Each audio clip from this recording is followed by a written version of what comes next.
இல்லை இன்னைக்கு நான் பேசக்கூடிய புத்தகம் வந்து ஐயா சொன்ன மாதிரி வில்லியம் டேல்ரஃபெல் எழுதின தி கோல்டன் ரோட் அப்படிங்கிற புத்தகம். How ancient India transformed the world. அதான் வந்து இந்த புக்கோட தலைப்பு வந்து த கோல்டன் ரோட்.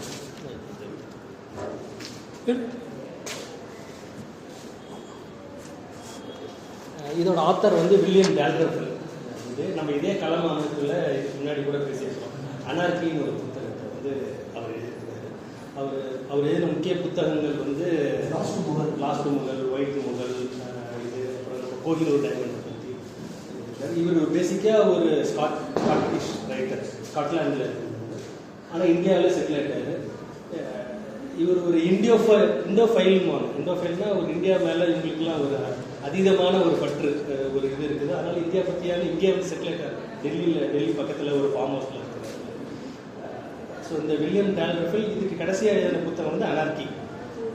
அனார்கி என்னன்னா, அந்த புத்தகம் வந்து கிழக்கிந்திய கம்பெனி வந்து ஒரு 20 பேர் செஞ்சு ஆரம்பித்த ஒரு 17ஆம் நூற்றாண்டில் வந்து சேர்ந்து ஆரம்பித்த ஒரு கிழக்கிந்திய கம்பெனி எப்படி இந்தியாவுக்கு வந்து இந்த இந்திய நாட்டையே ஒரு 20 பேருக்கு வந்து கையகப்படுத்தி அது கண்ட்ரோல் எடுக்கிறாங்க அப்படிங்கிறது 1700 1858 வரைக்கும் எப்படி ஒரு சாதாரண ஒரு கம்பெனி, ஒரு சின்ன கம்பெனி இந்தியாவை எப்படி டேக் ஓவர் பண்ணுறதுங்கிறது தான் வந்து ரொம்ப சுவாரஸ்யமான புத்தகம். அது அவரோட இது வந்து அது நல்லா இருக்கும். அதே சுவாரஸ்யம் தான் இந்த புத்தகம் நம்ம பார்க்க போகிற golden road. The golden road. இந்த ஏன் கோல்டன் ரோடு இந்த புத்தகத்தோட தலைப்பு ஏன் இருக்குன்னா, சில்க் ரோடுன்னு ஒரு ரோடு வந்து நம்ம எல்லாருக்குமே தெரியும். சில்க் ரோடு சில்க் ரோடு தான் இது. அது வந்து எப்படின்னா, சைனா வந்து கிழக்கு சைனா சீலேருந்து மெடிட்டரேனியன் சீ வரைக்கும், மத்திய திரைக்கடல் வரைக்கும் ஒரு பெரிய ரூட் இருக்குது. அதில் ஒரு பெரிய வணிகம். ஒரு பழங்காலத்தில் அவங்க ஒரு முக்கியமான ஒரு இதாக இருந்தாங்கிறது சைனா ஒரு ஸ்டோரி சொல்லியிருக்காங்க. ஆனால் இது நீங்கள் அதை இவர் என்ன சொல்கிறாரு, இதை விட இன்னும் வந்து இந்தியா வந்து இந்த உலகத்துக்கு கான்ட்ரிபியூட் பண்ணது வந்து ஜாஸ்தி. சில்க் ரோடுன்னு சீனா வந்து நல்லா ப்ரொமோட் பண்ணிடுச்சு. ஆனால் அதை விட இந்தியா வந்து ஒரு கிமு 250 கிபி 1200 வருஷம் அதான் இவர் எடுத்துக்கிற இந்த டைம். இதோட வர்த்தகம் இருக்கிறப்ப இந்தியா ரோமர்களுக்குள்ள இருந்த கனெக்ஷன்லாம் வந்து ஒரு 2000 வருஷத்துக்கு முன்னாடியே இருந்திருக்கு. ஆனால் இதே இந்த சில்க் ரோடுங்கிறதோட இது எப்போ வருதுன்னா, அது 12ஆம் நூற்றாண்டில் தான் சில்க் ரோடு இருக்குது. ஆனால் இது கிமு 200 வருஷத்துலேருந்தே நம்ம வந்து ரோமர்களோட இது பண்ண ஆரம்பிச்சிட்டோம். ஸோ அதனால் அவர் சொல்கிற, அவர் சில்க் ரோடுன்னு சொன்னதை இவர் வந்து கோல்டன் ரோடுன்னு ஒன்று இவர் ஒரு இது வந்து இவர் ஒரு கட்டமைக்கிறார். அவர் என்ன சொல்கிறார், சீனா ப்ரொமோட் பண்ண அளவுக்கு இந்தியா வந்து இந்த ரூட்டை வந்து இதை வந்து அங்கங்கே தனித்தனி செய்திகளாக இருக்கே ஒழிய ஒரு முழுசான ஒரு இதாக வந்து யாரும் இது பண்ணலை அப்படின்னு சொல்லி இந்த புத்தகத்தை வந்து அந்த கோல்டன் ரோடுன்ற தலைப்பில் எழுதுறாரு. இதில் முக்கியமாக என்னென்னா, இந்தியா வந்து எப்படி ஒரு சென்டர் ஆஃப் த வேர்ல்டில் இருந்தது ஒரு 2000 வருஷத்துக்கு முன்னாடி. இந்தியா வாஸ் தான் சென்டர். இங்கிருந்து தான் தத்துவங்களோ தத்துவம், மதம், அறிவியல் எல்லாம் இங்கிருந்து போயிருக்கு. அவர் சொல்கிறது அப்போ இதான அப்போ எப்படி எடுத்துக்கிறாருன்னா, அதான் சொன்னார், கிமு 200 கிபி 1200, அதை ஒரு 12ஆம் நூற்றாண்டு சோழ காலம் வரைக்கும். இது ரோமர்களோட இவங்களுக்கு வந்து அகதி வர்த்தகம் வந்து இங்கேருந்து, அதாவது ரோம நாணயங்கள் எங்கெங்கெல்லாம் கிடைச்சிருக்குன்னு சொல்லி ஒரு சர்வே இது எடுக்கிறாங்க. ரோம பேரரசோட கட்டுப்பாட்டில் இருக்கிற டெரிட்டரியை தவிர்த்துட்டு, அதாவது 2000 வருஷம், அதாவது கிபி 1ஆம் 2ஆம் நூற்றாண்டுன்னு வச்சுக்கோங்க, கிபி அல்ல 1ஆம் நூற்றாண்டுன்னு அந்த 1ஆம் நூற்றாண்டு அந்த டைமில் இருந்த வர்த்தகத்தை பார்த்தா இந்த ரோம நாணயங்கள் எங்கெங்கெல்லாம் கிடைக்குதுன்னா ரோம நாட்டு எல்லைக்குள்ளே கிடைக்கும், ரோம எம்பர். அதை தவிர்த்து பார்த்தா இந்தியாவில் மட்டும்தான் இருக்கு. சீனாவில் ஒன்றுமே இல்லை. சீனாவில் எங்குமே ரோம நாணயங்கள் 1-2 தான் இருக்கு. பட் பெரும்பாலும் இந்தியாவில் இருக்கு. இந்தியாவில் பெரும்பாலும் எங்கே இருக்குன்னா தமிழ்நாட்டில் இருக்கு. தமிழகத்தில் எங்கே பெரும்பாலும் இருக்குன்னா கொங்கு மண்டலத்தில் இருக்கு. இதை நம்ம இதில் நீங்கள் கவனிச்சிருந்தீங்கன்னா, பூங்குன்றன் அவங்க கல்லூரியில் இப்போ இதை பற்றி பேசுகிறாரு, அவர் தொல்லியல் இதை பற்றி பேசுகிறாரு. அப்போ நான் அப்போ தான் அந்த புத்தகத்தை படிச்சுட்டு இருக்கிறேன். எனக்கு அதை அப்போ நல்லா சொல்கிறது ஞாபகம் இருக்குது. பெரும்பாலான ரோம நாணயங்கள் இதில் ரோம நாணயத்தில் 2000 வருஷம் 2000 வருஷத்துல இங்கிருந்து அவனும் ட்ரேட் பண்ணியிருக்கான், அவனும் இங்கிருந்து வந்திருக்கிறான், இங்கே வந்து இங்கே போயிருக்கான். அதனால இந்த வெள்ளலூர் பேரூர் போது நிறைய ரோம நாணயங்கள் வந்து கிடைச்சிருக்கு. இது எல்லாத்துக்குமே 2000 வருஷம். அப்போ இங்கே ஒரு பெரிய வர்த்தகம் இங்கிருந்து அங்கே போய் அங்கிருந்து இங்கே வர்த்தகம் வந்து இதாகிட்டு. ஸோ அந்த அப்போ இங்கிருந்து என்ன போச்சு? அப்போ இங்கிருந்து என்னென்ன போகுதுன்னா யானை தந்தம் போகுது, பெப்பர் போகுது, ஸ்பைஸ் எல்லாமே போகுது. அப்புறம் என்ன சொல்றது, அப்புறம் மணிகள் மணி அந்த இது முத்து இத மாதிரிலாம் வந்து இங்கிருந்து இந்தியாவிலேருந்து அங்கே மேலே போட்டு போகிறோம். அதே மாதிரி ரோமதுலேருந்து அங்கேருந்து நம்மளுக்கு வந்து சில்வரும் தங்கமும் வருது. இப்போ இங்கே ஒரு இதுக்கெல்லாம் ஆதாரம் இருக்காங்க சார். ஆமாம், இதுக்கெல்லாம் ப்ரூஃப் எப்படி இருக்கு? இதில் ஒரு ப்ரூஃப் தான் நீங்கள் வந்து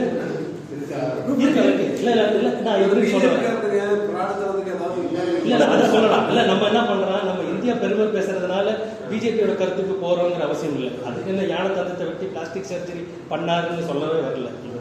அதுல வந்து நாங்கள் புஷ்ப விமானத்துல ஃபிளைட் அப்பவே கண்டுபிடிச்சிட்டோம், இன்டர்நெட்டை நாங்கள் முடிச்சிட்டோம், அந்த மாதிரிலாம் இவர் சொல்றது. இவர் சொல்றது எல்லாமே தரவுகளை வச்சு எவிடன்ஸ். இதான் இந்த புத்தகத்தோட மொத்த புத்தகம் ஒரு 350 பேஜ், 250 பேஜ் தான் புத்தகமே, மீதி 100 பேஜ் வந்து ரெஃபரன்ஸ்.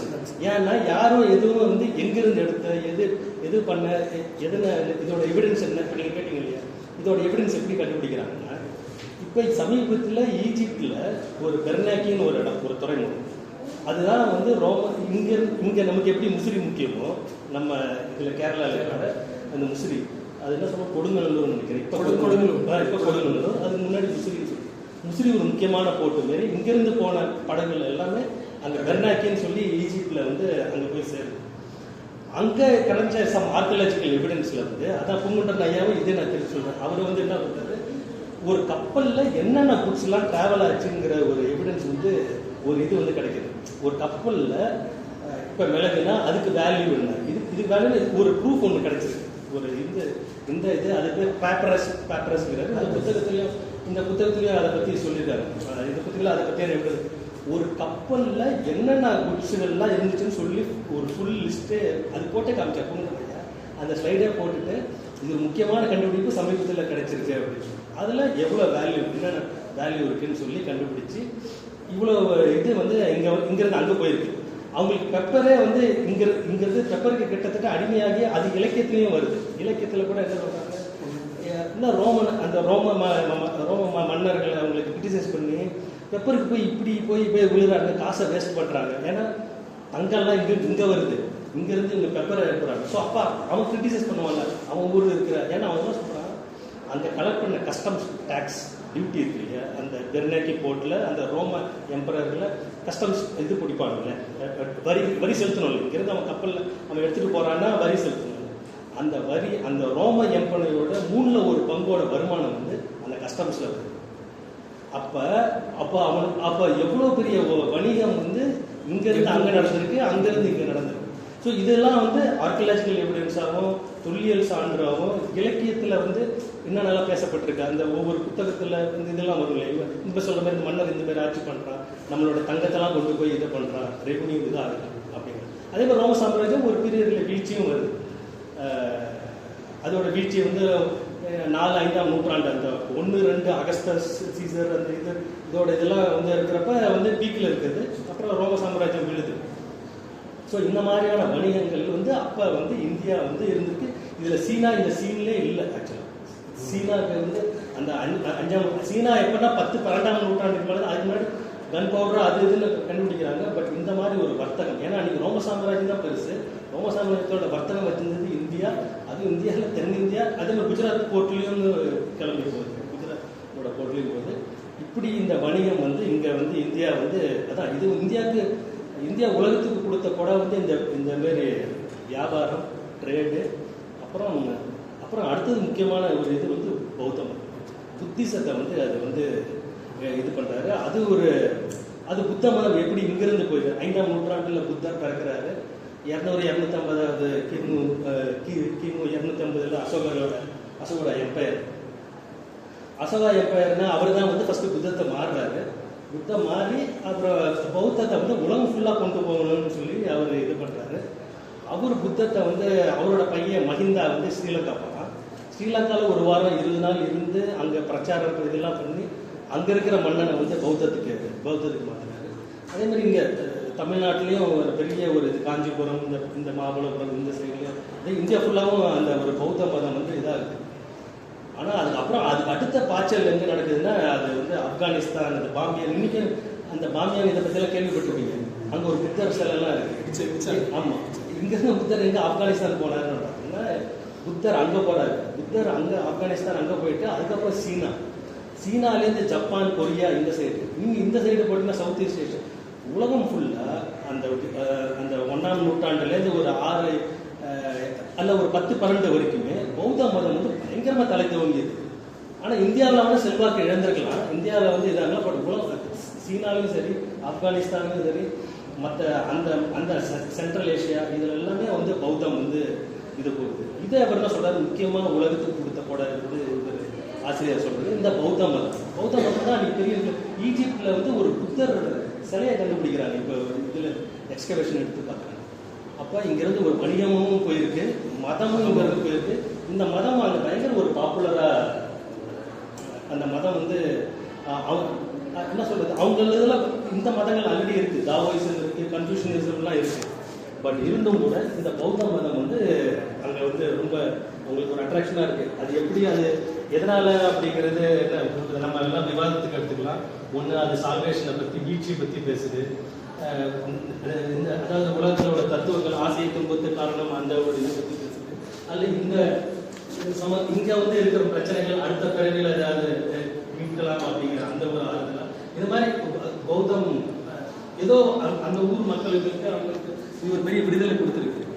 அப்புறம் வேதத்துக்கு அகேன்ஸ்டாக, வேத நாகரிகத்துக்கு அகேன்ஸ்டாக இருந்தது. அப்புறம் அந்த அனிமல் சாக்ரிஃபைஸ், இந்த விலங்குகளை கொள்வது, இதுக்கெல்லாம் எதிரில் இருந்தது. இந்த மாதிரி அது ஒரு அந்த மதம் வந்து ஒரு பெரிய பாப்புலர் ஆகிடுச்சு.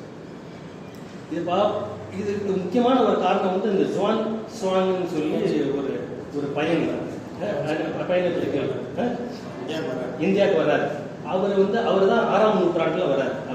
அதுக்கு முன்னாடி வரைக்கும் பௌத்தம் வந்து அங்கங்கே இருக்கு, அப்பதான் வளர்ந்துக்கிட்டு இருக்குன்னு வச்சுக்கோங்களேன். அங்கே இதாகிட்டு இருக்கு.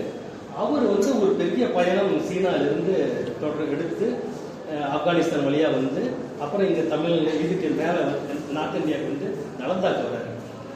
அவர் நலந்தாவை பார்த்துட்டு சொல்கிறாரு. ஏன்னா அவர் ஃபுல்லாக ரெக்கார்ட் எல்லாம் பண்ணிருக்காரு.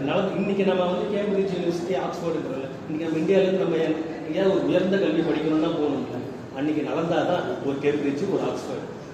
9 அடுக்கு மாடிகளில் வந்து அப்போ உட்காந்து அவர் வர்ணிக்கிறது. இது வந்து எவ்வளோ 9,000 பேர் 10,000 பேர் இருந்து இருக்கிறாங்க. ஒவ்வொரு ரூமே அங்கே பேச்சுகள், விவாதங்கள், டிஸ்கஷன், லேர்னிங். அது வெறும் பௌத்த மதம் மட்டும் கிடையாது. நிறைய மற்ற மதங்களோட இது அதோட ப்ளஸ் டிபேட்டுகள், அந்த விவாதங்கள், இதுமாதிரி ஒரு பயங்கர லேர்னிங் சென்டராக இருக்காங்க. அதான் அவர் இது சொல்கிறார். இன்னைக்கு நம்ம ஆக்ஸ்போர்ட் கேம்பிரிட்ஜ் சொல்கிறது அன்றைக்கி நலந்தா தான் அன்றைக்கி. அப்போ அங்கேருந்து எடுக்கிறாரு, அங்கேருந்து மெட்டீரியல்லாம் எடுக்கிறாரு. அங்கே இருக்கிற சான்ஸ்கிரிட்லேயும் அந்த பிராகிருதம், பாலி மொழி, அந்த மொழிகளிலிருந்து அதெல்லாம் சீனாக்கு மொழிபெயர்த்துக்கு எல்லாத்தையும் கலெக்ட் பண்ணுறாரு. அவர் சுவான் இங்கே காஞ்சிபுரத்துக்கு வர்றாரு. இப்போ நலந்தா எப்படி ஒரு பெரிய ஒரு யூனிவர்சிட்டியோ அதுக்கு அடுத்த கட்டத்துக்கு காஞ்சிபுரம். அப்புறம் காஞ்சிபுரம் வர்றாரு. காஞ்சிபுரத்துலேருந்து இங்கே ஒரு இது பண்ணுறாரு. அப்புறம் திருப்பி இலங்கைக்கு போகணும்னு பார்க்குறாரு. அப்புறம் திருப்பி மேலே போயிடுறாரு நினைக்கிறேன். திருப்பி போயிட்டு ஒரு 16 வருஷம் பயணத்திலே இருக்கிறார். பயணத்திலே இருந்து எல்லாத்தையும் கலெக்ட் பண்ணி ஏதோ ஒரு 9-10 ஒட்டகத்துக்குள்ள புக்ஸ் எல்லாத்தையும் இங்கேருந்து புத்தகங்கள் எல்லாத்தையும் எடுத்துக்கிட்டு அவர் கிளம்புறாரு. அவர் கிளம்பி இதுக்கு போகிறார். அது ஒரு பெரிய ஒரு ட்ராவலாக சுவான்சாங்கோட இது வந்து ஒரு பெரிய ட்ராவல் ஆகுது. இவர் அங்கே போய் சேர்றது, அங்கே போயிருக்கிறப்ப அங்கே வந்து ஒரு ஊசிட்டியன்னு சொல்லி ஒரு லேடி அது வந்து எப்படின்னா அந்த மன்னருக்கு வந்து 5th கன்குபைன்னு சொல்கிறாங்க. 5th கன்குபைன், அதாவது ஒரு துணைவியாருன்றல அந்த துணைவியாரோட ரேங்கிங்கில் 5வது தான் மனைவி. அப்புறம் இன்னும் ஒரு 3-4 பேர் இருந்து 5வது கட்டத்தில் இருக்கிற அந்த ஊசிட்டேன் வந்து மனைவியும் காலி பண்ணிட்டு அந்த சீஃப் கன்குபைன் அதையும் இது பண்ணிட்டு இது வந்து அந்த மன்னருக்கு அடுத்த கட்டமாக போய் அப்புறம் அந்த மன்னர் இறந்ததுன்னு இது ஆட்சி பிடிக்குது. 3000 ஆண்டு வரலாற்றில் ஊசிட்டேன் வந்து எம்ப்ரஸாக இது அது நம்மளோட இங்கே இருக்கிற பொலிட்டிக்கல் கூட கனெக்ட் பண்ணலாம். ரொம்ப ஃபேசினேட்டிங்கான கேரக்டர். ஃபெசிலிட்டேட்டர்னா அது நிறைய கொடூரம் பண்ணுது, நிறைய அந்த அதிகாரத்தை தக்க வைக்கிறதுக்காக அது ஒன்று தான் பெண்ணு, அந்த ஒரு அரசர் இதில் பிறக்கிறதுல அது ஒன்று தான் பெண்ணு. இது வரைக்கும் வேற யாரும் பெண்கள் வந்ததில்லை. அது ஒரு 50 ஆண்டு காலம் அந்த சீனாவில் ஆட்சியில் இருக்குது. அப்போ ஜுவான் சாங்கும் அங்கே போகிறாங்க. அந்த ஜுவான் சாங்கும் இந்த ஊசிட்டு அந்த மன்னர் பீரியடில் தான் புத்தம் வந்து தன் உச்சக்கட்டத்தை வந்து சீனாவில் வந்து அன்றைக்கி தான் அதான் பீக். அந்த பீக்கில் இருக்குது. ஏன்னா இந்த தாவோயிசம் கன்ஃபியூஷனிசம் எப்பவுமே அது வந்து பெண்களை ஒரு படி கீழே தான் வச்சுட்டு இருந்தது. அது அந்த 2 மதத்தையும் இது வந்து கீழே சாய்ச்சிட்டு பௌத்தம் வந்து அப்போ தான் தோணுது. அப்போ அங்கே ஒரு என்ன சொல்கிறது, அந்த மொனாஸ்ட்ரிஸ் 150 மொனாஸ்ட்ரிஸ் ஸ்தூபங்கள் பௌத்தம் இது அங்கங்கே பெருசாக இது பண்ணுறாங்க, கட்டுறாங்க. புத்தம் வந்து பயங்கர செல்வாக்கு கிடந்த இடம் இது. அதுவும் முக்கியமாக இந்த ஊசிட்டியனோட வரலாறு பார்க்குறப்ப அது ஒரு பயங்கர ஒரு ஃபேசினேட்டிங்கான ஸ்டோரி. எப்படி ஒரு 5வது இடத்துல இருக்கிற ஒரு பெண்மணி வந்து ஒரு ஆட்சியை பிடிச்சி அது ஒரு கண்ட்ரோல் எடுத்து அந்த ஒரு சீன பேரரசிலே ஒரு வரலாற்று காணாத ஒரு இடத்துக்கு வந்து கொண்டு போய் நிறுத்துறது அந்த இது. அப்போ பௌத்தம்லாம் வந்து அப்போ தான் இந்தியாவோட தாக்கம், வலுவான தாக்கம் எங்கன்னா அந்த கட்டத்தில் நடக்குது. அங்கே நடந்துகிட்டு இருக்கப்போ இங்கே ஆக்சுவலாக பௌத்தம் இந்தியா ஃபுல்லாக இதில் இருக்குது, டவுன்வர்ட் ட்ரெயினில் இருக்குது. இங்கே வந்து பக்தி மூமெண்ட் எல்லாம் பெருசாக இங்கே வளர ஆரம்பிச்சு. ஸோ இது வந்து ஒரு முக்கியமான ஒரு கான்ட்ரிபியூஷன். இது சீனாலேருந்து அப்புறம் ஜப்பான், கொரியா, இந்தமாரி சீனா இந்த கடல் வணிகம் சொன்னாங்க இல்லையா. கடல் வணிகம் வந்து எப்படின்னா இது எப்படி நடந்ததுன்னா அந்த இந்த கப்பல் எல்லாம் வந்து ஒரு விண்டு வந்து ஒரு டைரக்ஷனில் ஒரு 6 மாதத்துக்கு ஒரு டைரக்ஷனில் போகும். அப்போ ஒரு 6 மாதம் இவங்க என்ன பண்ணுவோம், இங்கேருந்து ஒரு விண்டு இது பண்ணி கிளம்புனாங்கன்னா ஈஜிப்ட் போய் சேர்றதுக்கு ஒரு 2 மாதம் ஆகும். கப்பல் இன்னும் முழுக்க காற்றை அடிப்படையை கொண்டு தான், காற்றோட இது தான் வந்து கப்பல் வந்து பயணம் செய்யுது. ஸோ அது வந்து 2 மாதம் போகும். 2 மாதம் போனால் இவங்க அந்த ஈஜிப்ட் கரையில் போய் இறங்குவாங்க. அப்புறம் அங்கே எல்லாம் சுற்றி போய் ஷாப்பிங் எதாவது பண்ணிட்டு எதாவது வாங்குறதெல்லாம் வாங்கிட்டு இதை பண்ணிட்டு ஒரு 2 மாதம் அங்கேயே வளர்த்திட்டு இருந்தாங்கன்னா அடுத்த விண்டு வந்து அடுத்த ஒரு மான்சூன் வந்து திருப்பி இப்படி அடிக்காது. அப்புறம் திருப்பி படகு இவங்க சைட்லஸ் எல்லாம் கிளம்பி வருவாங்க. இப்படி தான் வணிகம் வந்து இப்படிதான் போயிட்டு வந்துட்டு இருந்தது எங்கே மேற்கு கடற்கரை வர்த்தகம். ஆனால் இந்த ரோம பேரரசு ஒரு 5-6ஆம் நூற்றாண்டில் அதோட பீக்கை முடிச்சு இதாகிடுச்சு. தங்கம் வர்றது வந்து கம்மியாகிடுச்சு, தங்கம் இதோட. அப்போ இங்கே இருக்கிற வியாபாரிகள், பிஸ்னஸ்மேன் இதெல்லாம் வந்து வெஸ்ட்டை விட்டுட்டு அடுத்தது ஈஸ்ட் பக்கம் திரும்புகிறாங்க. ஈஸ்ட் பக்கம் திரும்புறப்ப தான் அப்போ தான் இந்த நம்ம பல்லவா பீரியடை வருது. மகேந்திரவர்மன் அவனோட அடுத்த இது இவங்களுக்கும் சவுத் ஈஸ்ட் ஏஷியாவுக்கும் இதெல்லாம் வந்து பெரிய கனெக்ஷன் இருக்குது. ஸோ அப்போ என்ன பண்ணுறாங்க, இங்கே இருக்கிற வியாபாரிகள்லாம் நம்ம பழைய இதில் அந்த 500 சொல்லுவாங்க. 500 இது அவங்களாம் வியாபாரம் ஒரு கில்டு 500 அவங்கெல்லாம் இருப்பாங்களா. இந்த மாதிரி ஒரு கம்யூனிட்டி வந்து அடுத்தது என்ன பண்ணுது, சரி இந்த சைடு நம்மளுடைய பிஸ்னஸ் இதாகிடுச்சு, தங்கம் அது கம்மியாகிடுச்சுன்னு இந்த சைடு பார்க்க ஆரம்பிச்சிட்டாங்க, இந்த கடற்கரை. அப்புறம் இந்த கடற்கரையில் போனீங்கன்னா உங்களுக்கு Cambodia, Thailand, Laos, Indonesia, Java, Sumatra, இந்த பீரியட்ல இது வரைக்கும் போகுது. இங்க ஆமா, இந்த பூமியை வந்து ஸ்வர்ண பூமிங்கிறாங்க. நீங்க இப்போ உட்காந்து அந்த வரலாற்றை எடுத்து பார்த்தீங்கன்னா அங்க இருக்கிற மன்னர்கள்லாம் பார்த்தீங்கன்னா எல்லாம் நம்மூர் பேரா இருக்கும். ஜெயவர்மன், மகேந்திரவர்மன், ராஜவர்மன், இப்படி இதெல்லாம் இருக்கும். இதெல்லாம் என்ன இதுன்னு பார்த்தீங்கன்னா அங்க முழுக்க இந்து கோயில்கள் வந்து அப்பதான் இப்போ மகேந்திரவர்மன்லாம் பௌத்தத்திலேருந்து இதுக்கு மாறணும், எங்க சைவத்துக்கு மாறணும். அப்போ சைவம் வந்து இங்க தலை துவங்க ஆரம்பிச்சிருந்து. அப்போ இங்கிருந்து நிறைய பேர் இதுக்கு போறாங்க. அப்போ இங்கிருந்து பிராமணர்களும் இங்கிருந்து நிறைய பேர் போறாங்க. பௌத்தத்துக்கும் இந்துக்கும் ஒரு முக்கியமான ஒரு டிஃபரன்ஸ் என்னன்னா, கடல் கடந்து இவங்க போகக்கூடாது. யாரு இந்துவோட இதோட அது பிராமணர்கள் போக முடிஞ்சதால பௌத்தம் போக முடிஞ்சதால பௌத்தம் எல்லா பக்கம் போனாங்க. ஆனா அப்படிதான் இருந்த ரூல்லையும், ஆனா ரூல் இதையும் உடைச்சிட்டு இங்கேயும் கிளம்பி போயிருக்காங்க. பிராமணர்களோட மற்ற எல்லா இதுவும் போயிருக்காங்க. அப்போ இவங்க எல்லாம் ஒவ்வொரு ஊர்களுக்கு அந்தந்த ஊர்களுக்கெல்லாம் போறப்ப இதே தான் நம்ம பார்க்குற வரலாற்று இதில் மன்னர்களுக்கும் அந்த ப்ரீஸ்ட் ஸ்டேட்டோட ரிலேஷன்ஷிப் இருக்கு இல்லையா, மன்னர்களுக்கும் மதத்துக்கும் அந்த ரிலேஷன்ஷிப் வந்து இருந்துகிட்டே இருக்கு. இப்போ இவன் போய் அங்கே போய் சொல்லுவான், இப்போ நீ தான் மன்னர், அந்த ராஜவர்மன் இதில் கம்போடியாவில் மன்னர்னு, நீ விஷ்ணுவோட அவதாரம்னு இவருக்கு ஒரு சர்டிஃபிகேட் கொடுத்துட்டாருன்னா அவருக்கு வந்து ஓகே, மக்கள் மத்தியில் சொல்லிட்டாங்க நம்ம தான் விஷ்ணுவோட அவதாரம் அப்படின்னா மக்களும் ஏற்றுப்பாங்க. இது கன்வீனியன்ட்டாக 2 பேருக்கும் இருந்தது. அது இங்கிருந்து இதே உறவு தான், ஒரு மன்னர்களுக்கும் ஒரு பிரீஸ்டுக்கும் இருந்த உறவு. அது அங்கேயும் போய் இவங்க பிராமணர்கள் வந்து அதை அவங்களுக்கு பெனிஃபிட், அவங்க நோகாம மன்னர்களுக்கு ஒரு ஒரு ஒரு இது வந்துச்சு, என்டோஸ்மெண்ட் இவர் சொல்லிட்டு அங்கீகாரம் கிடைச்சிருச்சு. அதனால இவருக்கு ஒரு இந்த கம்ஃபர்ட் இந்த எல்லா மன்னர்களுக்கும் இருக்கிறதால மன்னர்களும் இந்த ஹிந்துயிசத்தை வந்து ரொம்ப எடுத்து இது பண்ணாங்க. அதனால தான் இன்னைக்கு உலகத்திலே பெரிய இந்து கோயில் எங்க இருக்குன்னா இந்தியாவில் எங்கே கம்போடியாவிலே ஆங்கோர் வாட்டன் விஷ்ணு கோயில் 12ஆம் நூற்றாண்டில் கட்டப்பட்ட மிகப்பெரிய இந்து கோயில். நம்ம இதை விட நம்ம தஞ்சாவூர்ல இருக்கிற கோயில் இதை விட 500 ஏக்கர் இதுல வந்து அந்த அந்த கோயில் இருக்கு. 5-6 டைம்ஸ் அவ்வளோ பெரிய கோயில் இது. அதே மாதிரி பௌத்த கோயில் இந்தோனேஷியாவில் போராபோத்ரான ஒரு ஊர்ல இருக்கிறதுலே இந்த லார்ஜஸ்ட் புத்திஸ்ட் இது யார் பார்த்தீங்கன்னா பௌத்தம் வந்து இந்தோனேஷியாவில் இருக்கு. இவங்களோட அப்ப இந்தியாவோட தாக்கம் வந்து ஒன்று பௌத்தத்திலே இருந்தது, ஹிந்துயிசத்துலேயும் இருந்தது. நீங்க அங்க போய் அந்த கீமர் ரோக்ஸோட மன்னர்களோட பேரை படிங்களா, பேர் எல்லாமே இந்துக்களோட பேர். இந்து வர்மன், இந்த மாதிரி வர்மன் தான் அவங்க. விஷ்ணு இது அதே மாதிரி மகாபாரத ராமாயணம், நீங்க அந்த கோயில் உள்ள சிலைகள் பார்த்தீங்கன்னா அதே மகாபாரத ராமாயணம்லாம் இருக்கு. இன்னும் தாய்லாந்து இதுலலாம் அயோத்தியான ஊர், இது குருஷேத்ரா ஊர், இந்த ஊர்ல மீகாங்கிறதே மா கங்காங்கிறதா மீகாங்கிறதுலாம் இருக்கு. இந்த மாதிரி அதாவது இந்தியாங்கிறது நம்ம தமிழ்நாட்டோட முடியல, ஆக்சுவலாக அதோடய சேர்ந்தெல்லாம் இருந்திருக்கு.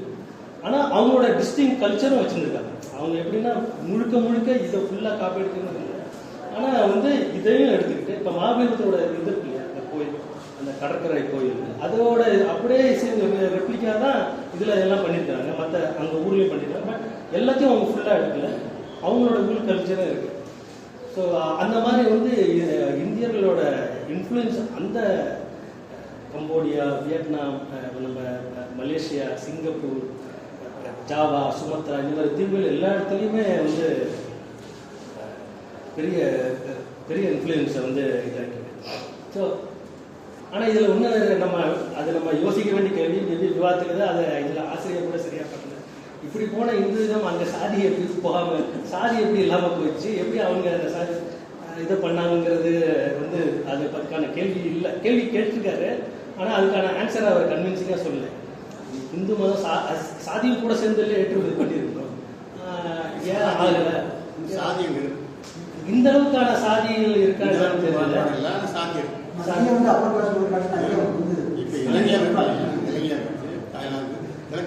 பெரும்பாலும் சாதி இருக்கு.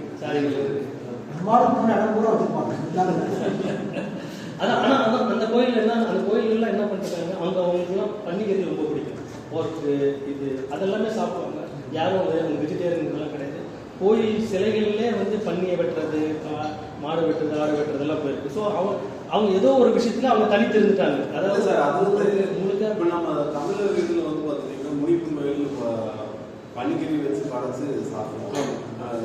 சிறுதெய்வ வழிபாடுகள் அனைத்துலையுமே பார்த்தீங்கன்னா அதே மாதிரி அவர் அங்கே சொல்றது வெறும் பிராமணர் மட்டும் போல, மற்ற இடத்துல இருந்தும் போயிருக்காங்க போல, மற்ற எல்லா இதுக்கும் போயிருக்கு. நம்ம சிறு பன்னிமுத்தரதுலேயே இருக்கு.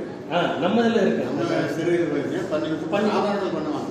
பன்னிமுத்தரது பஞ்சு அந்த பூசாரி வந்து பஞ்சு ரத்தத்தை குடிக்கிறது இருக்குது. ஆனா வந்து என்னன்னா அப்ப அந்த பீரியட்ல சைவத்தை ரொம்ப இது பண்ணாங்க இல்லையா பிராமணர்கள். அவங்க முழுக்கவும் ஏற்றுக்கவும் இல்லைன்னு சொல்லுவாங்க. அவங்க என்னன்னா முழுக்க வந்து ஒரு ஃபார்ம்ல இருக்கணும் இல்லை, அவங்களோட லோக்கல்ல அவங்களுக்கு என்ன வேண்டுமோ அதை மட்டும் எடுத்துக்கிட்டு அவங்க சமூகம் என்ன கஷ்டம் இருக்கோ அதை அவங்க ஃபாலோ பண்ணியிருக்காங்க. அன்னைக்கு ஹிந்துவிசம் ஏன் ஹிந்துவிசம் சொல்றாங்க, சைவமும் வைணவமும் எல்லாம் வச்சு புத்தம் சொல்றாங்க இல்லையா? இல்ல இவர் ஒருவேளை நம்ம உலக ஆடியன்ஸுக்கு வந்து இது தனியா சொன்னா விளைவு என்ன ஆகுச்சுன்னா, நீங்க இந்தியாவில தான் போச்சுன்னா தென்னாட்டு அரசு இதெல்லாம் கிரேட் வரைக்கும் போறான் மணிமண்டலம் இதெல்லாம் சரி இந்தியா வந்து போச்சு. இந்தியாவுக்கு போறது போது இங்க முழுக்க வந்து தெற்க அரசு வணிகம் சமாச்சாரம் புறக்கணிக்கிற மாதிரி மேபி அந்த வேர்டை வந்து இது வரைக்கும் பண்றாங்க. இன்னைக்கு இந்திய வரலாறு பார்த்தீங்கன்னா இங்கே ரோமுக்கு போனது எல்லாமே இங்கிருந்து தான். சோழர் காலத்துல இருந்து அது பாண்டியர் காலத்துக்கு நிறைய இருக்கு. சோழர் காலத்தை காலத்து பாண்டியர்கள் வரலாறுங்கிறது மிகப்பெரிய வரலாறு. அதை பத்தி அதையும் பேசுறது. அப்ப பாத்தீங்கன்னா முழுக்க ரோமாபுரி பாண்டியர்கள் அதே நாவல் இது கலைஞர். அதே மாதிரி அண்ணா சின்ன திராவிட இயக்கம் முழுக்க இந்த புத்திசம் பேசுகிற காரணத்துக்காக எங்கெல்லாம் போனாங்க, எங்கெல்லாம் வணிகம் பண்ணாங்க, இவங்க பார்ப்பன மதத்துக்கு எப்படியெல்லாம் எதிராக செயல்பட்டாங்க சமாச்சாரம் நிறைய கட்டுரைகள் இருக்கு. அப்போ இவங்க எல்லாமே என்ன பண்ணுச்சுன்னா இந்தியாங்கிற சமாச்சாரம் பேசி நம்ம தென்னாட்டை புறக்கணிக்கிறதுங்கிற சமாச்சாரம் தொடர்ந்து பண்ணிட்டு இருக்காங்க.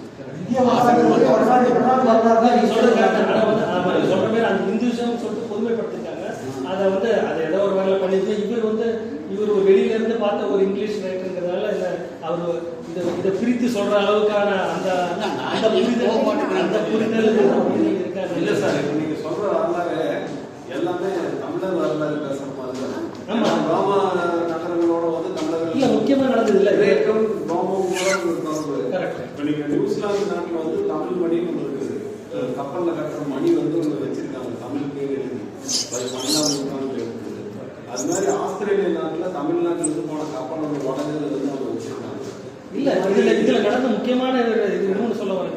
நம்ம ராஜேந்திர சோழன் படையெடுப்பு, அதாவது இது வரைக்கும் நடந்தது எல்லாமே ஒரு சாஃப்ட் பவர் தான். நான் இப்போ சொன்னது எல்லாமே சாஃப்டா அவர் மக்களோட மக்களா வணிகம் போய் அந்த மதம் பறக்குச்சு. ஒரு 200 வருஷம் மட்டும்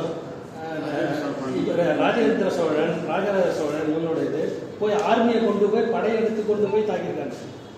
அவங்களுக்கு எதுக்குன்னா இதுதான். அவங்க யார் கீமர் ரோக்னு கீமர் டைனஸ்டின்னு ஒன்று, கெமோர் டைனஸ்டி ஒன்று, இன்னொன்று வந்து நம்ம ஸ்ரீ விஜயா, 2 இதுக்குள்ளெல்லாம் இவங்க வந்து படையெடுத்து போயிருக்காங்க. அப்போ கீமரும் ராஜேந்திர சோழனும் அலையன்ஸ் பண்ணிட்டு ஸ்ரீ விஜயா அப்போ பௌத்தத்தை தகவல், கீமர் வந்து இந்து சைவம், அதாவது நீங்கள் சொல்கிற சைவம் வந்து இவரும் ராஜேந்திர சோழன். ஸோ இவங்க 2 பேர் சேர்ந்துட்டு ஸ்ரீ விஜயா அனுப்புகிறாங்க.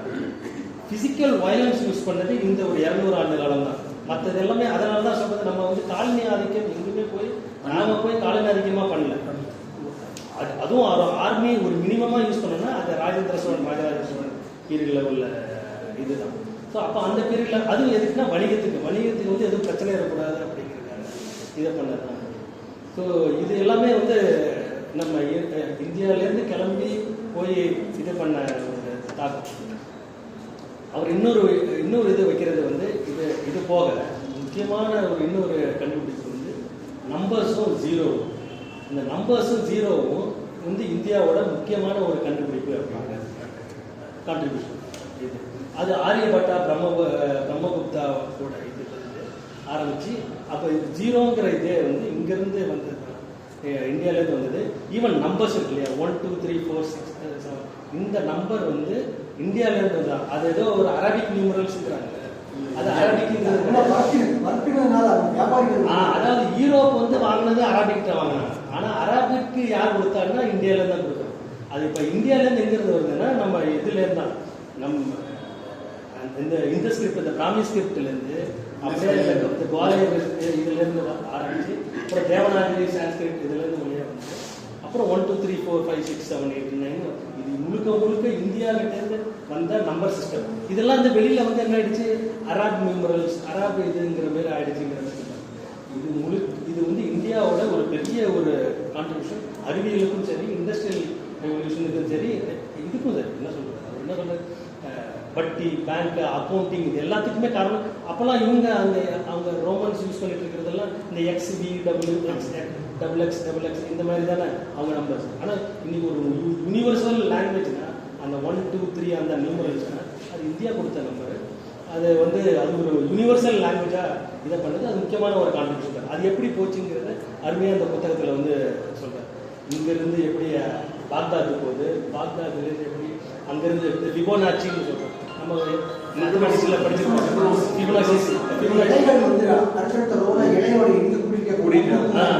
அந்த ஃபிபோனாச்சி சீரீஸ், ஃபிபோனாச்சி நம்பர்ஸ், அந்த ஃபிபோனாச்சி அது போய் அப்புறம் அங்கேருந்து அவர் யூரோப்பு வந்து அப்படியே அந்த நம்பர் சிஸ்டம் ஆரம்பிச்சு. அந்த நம்பர் சிஸ்டத்துலேருந்து தான் அக்கௌண்டிங்கு நம்ம இதெல்லாம் ஆரம்பிச்சுதா. அதுலேருந்து அவன் ஈஸ்ட் இந்தியா கம்பெனிலாம் வந்து ஈஸ்ட் இந்தியா நம்ம நம்பரை வச்சு நம்மள்டே வந்து நம்மளை கையப்படுத்திட்டு போனோம்.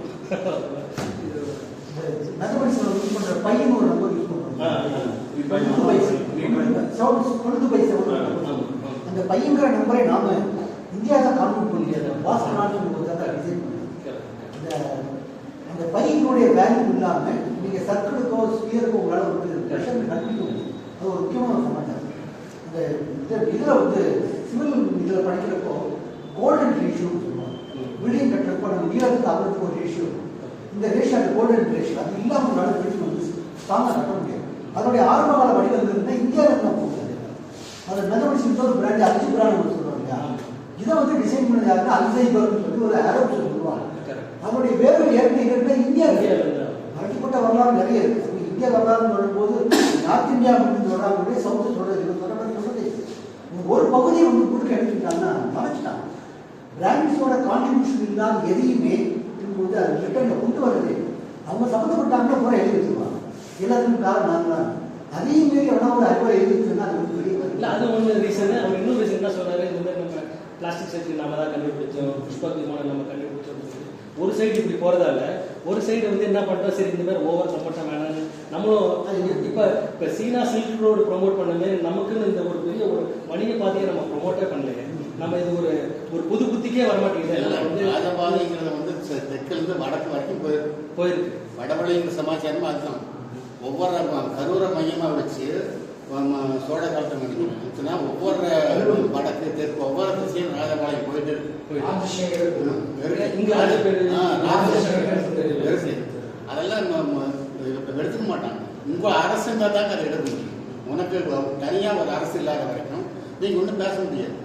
நீங்கள் என்னைக்கு நீங்கள் அவங்கள ஏற்றுட்டீங்களோ அரசா இந்தியாங்கிற சமாச்சாரம் எடுத்துக்கல, அப்போ உங்களை பேசுறது இந்தியான்னு சொன்னீங்க எல்லாமே மொழி இனங்கள் எல்லாமே தேசிய இனங்கள். ஆமாம், அது இல்லை, அது அவங்க சொல்கிறாங்க. அதை சொல்ல வரேன். நீங்கள் பேசிட்டு வந்து என்டர் பண்ணியிருக்கீங்க. பழந்தமிழ் கணக்குகள் நிறைய புத்தகங்கள் இருக்குது. அது வந்து தமிழ் ஆசிரியர்களுக்கு தெரியும், நமக்கு தெரியல. அது எல்லாத்தையுமே பார்ப்பனர்கள் அழிச்சிடறாங்க. அது முழுக்க சமணர்கள் பௌத்தர்களாக தான் அந்த புத்தகங்கள் எல்லாமே எழுதுது. சமணர்கள் எல்லாத்தையும் கருவில் ஏற்றி ஒன்று அதெல்லாம் பண்ணி அந்த அவங்களோட ஓலைச்சுவடிகள் எல்லாத்தையுமே அனல்வாரம் புனல்வாரம் அந்த மாதிரி எல்லாம் பண்ணி எல்லாத்தையுமே ஒழிச்சிடறாங்க. அப்படி ஒழிக்கப்பட்டது எல்லாமே சமஸ்கிருதத்துக்கு மாற்றி அந்த தமிழ் பழங்காலத்தில் அனைத்தையுமே நம்ம அப்படி தான் பண்ணோம். இன்னைக்கு வேதிக் மேத்தமெட்டிக்ஸ் இருக்கு, அதோட அடிநாதம் எல்லாமே நம்மளோட பழந்தமிழ் கணக்கு அத்தனையுமே திருடிட்டாங்க. அது உதாரணத்துக்கு சொல்லணும்னா பைனரி நம்பர்னு கணிதத்தில் இருக்குது 1001 அப்படின்னு. இப்போ நீங்கள் அந்த இதில் வந்து வெண்பா அந்த குரல் இருக்குது, நேர் நேர் தேய்மா அப்படின்ட்டு நேர் நேர் அப்படின்னா 1 1ன்னு அர்த்தம், நேர் நேரை அப்படின்னா 1 0ன்னு அர்த்தம். இந்த 4 இருக்கு அது சொல்லுவாங்க. நேர் நேர் தேய்மா சொல்லுவாங்க. அது 1001, அது ஒரு 100101 அது வந்து கம்ப்யூட்டரோட சிஸ்டம். இப்படி அப்படியுமே அவன் வந்து சமஸ்கிருதத்தை அடிச்சு விட்டு எல்லாத்தையுமே மாத்திருந்தான் அப்படின்ட்டு நான் சொல்லல. அவங்க தமிழ்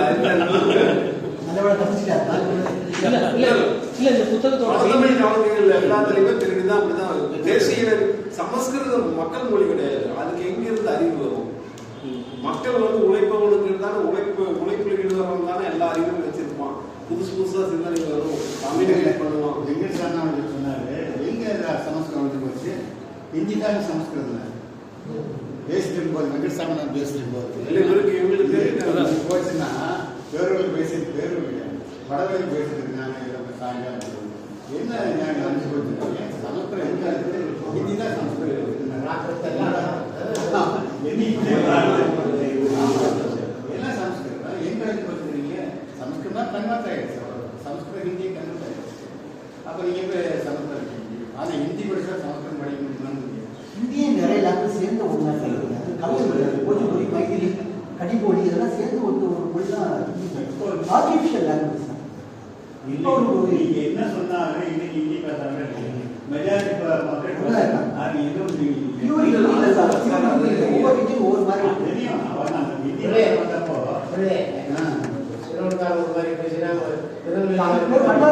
சொல்லிடுறோம் சார். யூபிக்காரங்க பேசுற ஹிந்தியும் டெல்லியில பேசுற ஹிந்தி ஒண்ணா இல்லை இல்லை அதுதான் 4 மொழி இருக்கு சார். பீகார் மைதிலி கடிமொழி சேர்ந்தது.